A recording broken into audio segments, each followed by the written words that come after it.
Welcome to the Mind Solution Podcast with Sarah Maud. The Mind Solution Podcast is for leaders like you who are passionate about well-being in the workplace because you understand that a strong, resilient and happy workforce is the key to your organisation's success. The Mind Solution Podcast is here to help you. So join us every week where we'll share with you powerful insights, strategies and know-how to ensure that your people and your organisation are truly thriving from the inside out.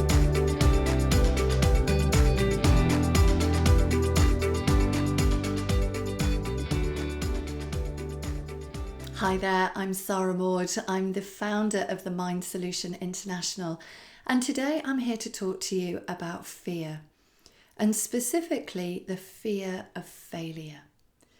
Now, having worked with so many people over the last 10 years, I've had countless individuals who've come to me to help me overcome within them the fear of failure, because they've had something within them that they've wanted to achieve, that they've wanted to make happen.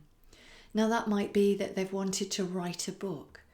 They've maybe wanted to create a screenplay. They've maybe wanted to change careers. They've maybe wanted to go for a promotion, change industries, set up their own business, be their own boss. They've had any number of desires within them, often long-standing desires, things that they know within them that it feels right for them to do, but they're held back by this psychological mindset barrier, this fear of failure. And that fear is contributing to all of these what if thoughts. You know, what if I write a book and I can't get it published? What if I set up my own business and it fails in the first year? What if I change careers and it doesn't work out? What if I go for the promotion and I don't get it? What if? Now, all that what if thinking does is it creates a program in your mind. And your mind is only ever working on what you've programmed it to experience. Whatever that internal dialogue is, you're just literally programming your mind in the same way that a web developer is coding a website. And that website will only perform with the relevant pieces of coding. So when we fall into that thinking trap of what if, it's very rare that people are thinking, what if this is a number one bestseller? What if this is the best decision I've ever made? What if I get my business off the ground and it's an amazing success and I experience all of this freedom and flexibility in my life? What if I go for that promotion and I get it? How amazing would that be? So people rarely think what if from a best case scenario point. They're too busy experiencing those thoughts in the moment about what if things go wrong? What if I fail?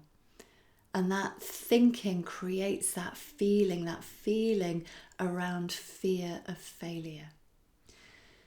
And I remember when I decided to leave behind my career in human resources. So for those of you that don't know me, I worked in HR for about 12 years at quite a senior level.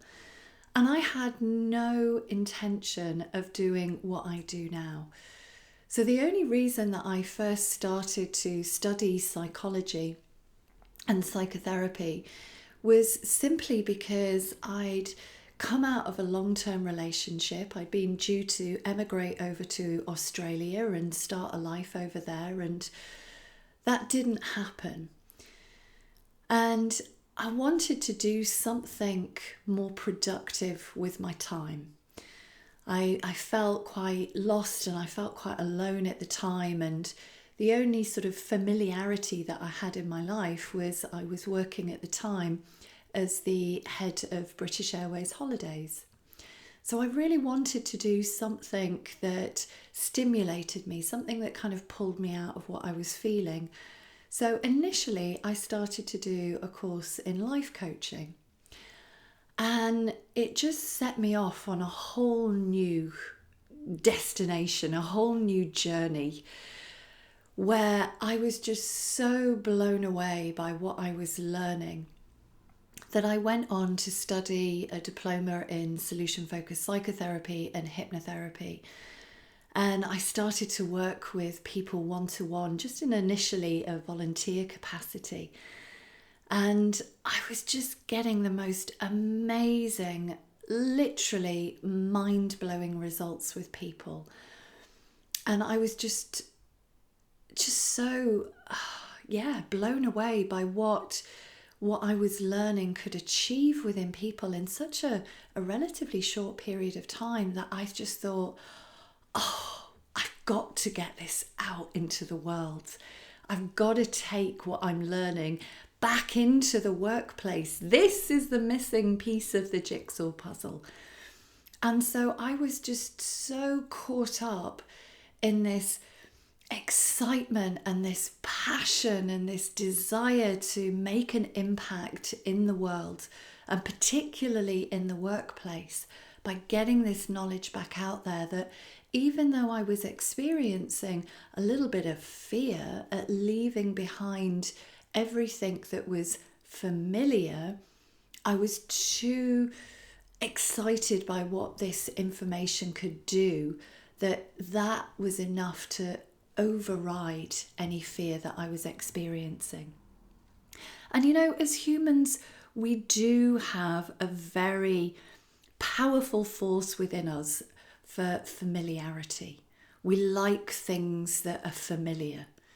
And even organisations, they like things that are familiar. They might say, oh yeah, we'd like something a bit different, but not too different. They still quite like that sense of familiarity. People don't often like to go too onto the leading edge. They don't like to go too beyond their comfort zone. Because when we feel something that feels familiar, it feels comfortable, and therefore we equate that to feeling safe. So when it comes to a fear of failure, I'm going to share something with you that you might actually be really surprised to hear. But when you hear it, could really change how you approach your life going forward.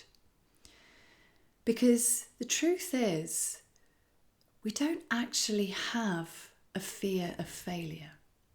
A fear of failure doesn't really exist.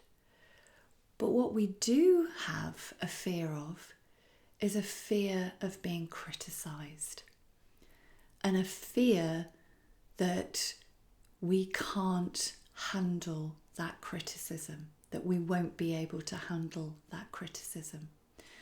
So take somebody, for example, that goes for a promotion at work.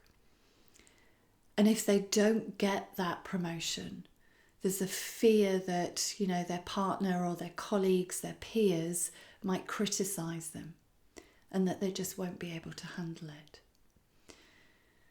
So if you were to ask yourself, if you could handle anything that came your way, if you knew that you could handle whatever came your way, what is there to fear?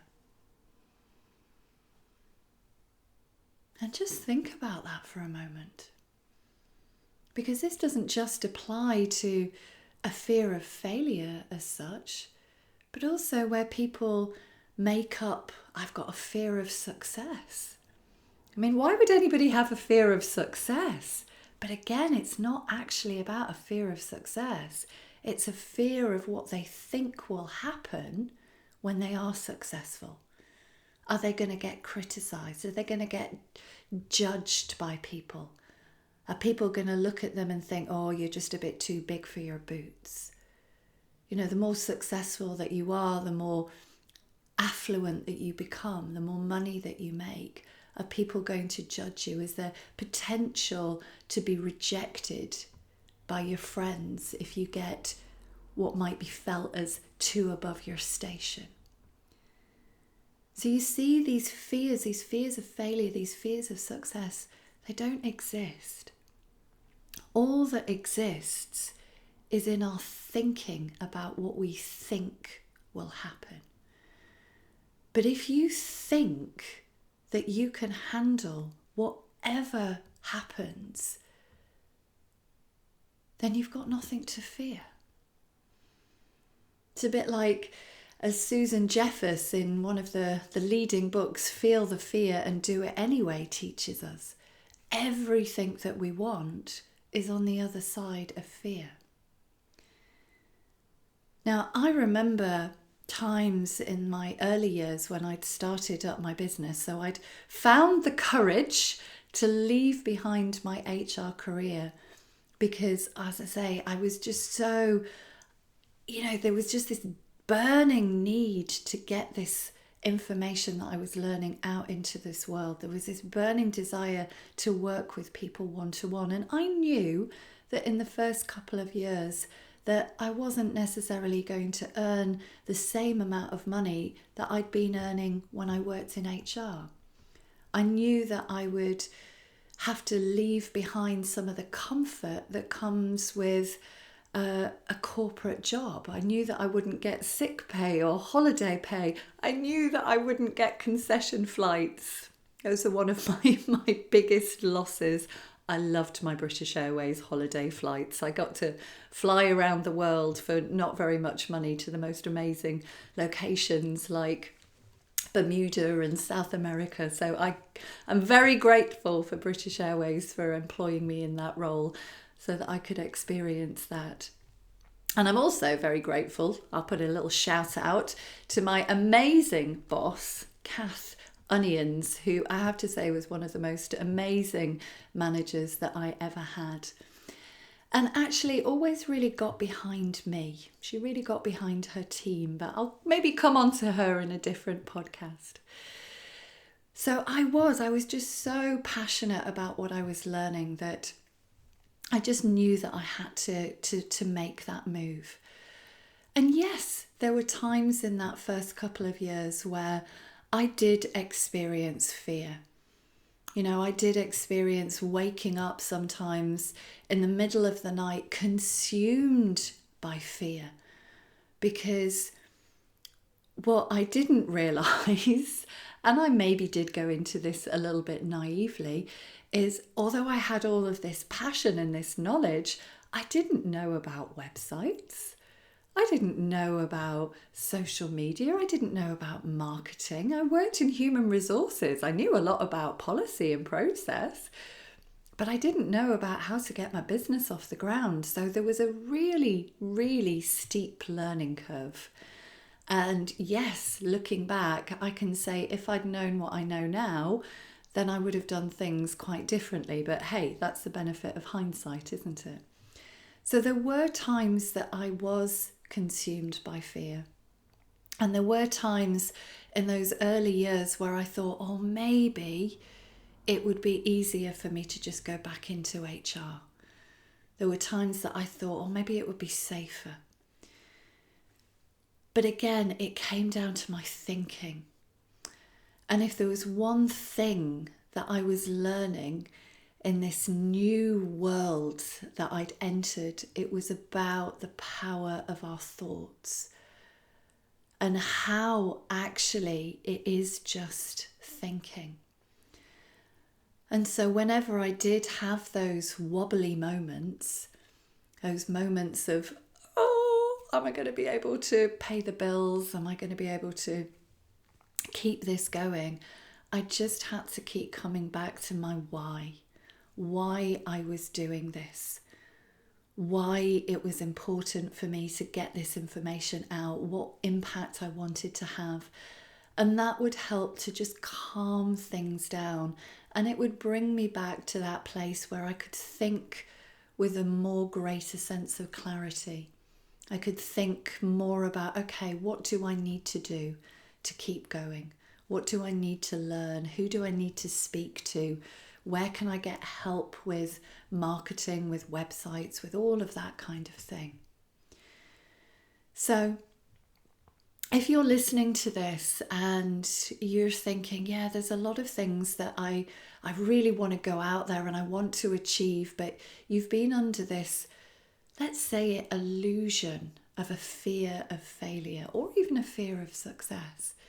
If you're listening to this and you're a business leader and you're thinking, you know what, there are things within the organization I want to make happen. There are changes that I want to make. I want to change how we do business around here. I want to change what direction we take the business in. I want to change the team. I want to do any number of things. But there's just this block. Then rest assured that you can overcome that block by working with somebody like me that can help you to see things for what they really are, and that can teach you how to bring yourself back to that place where you can see the thoughts for what they are, because they are just thoughts, and move forward in the direction that you want to move in. Because there is so much potential within you. There is so much that you can make happen.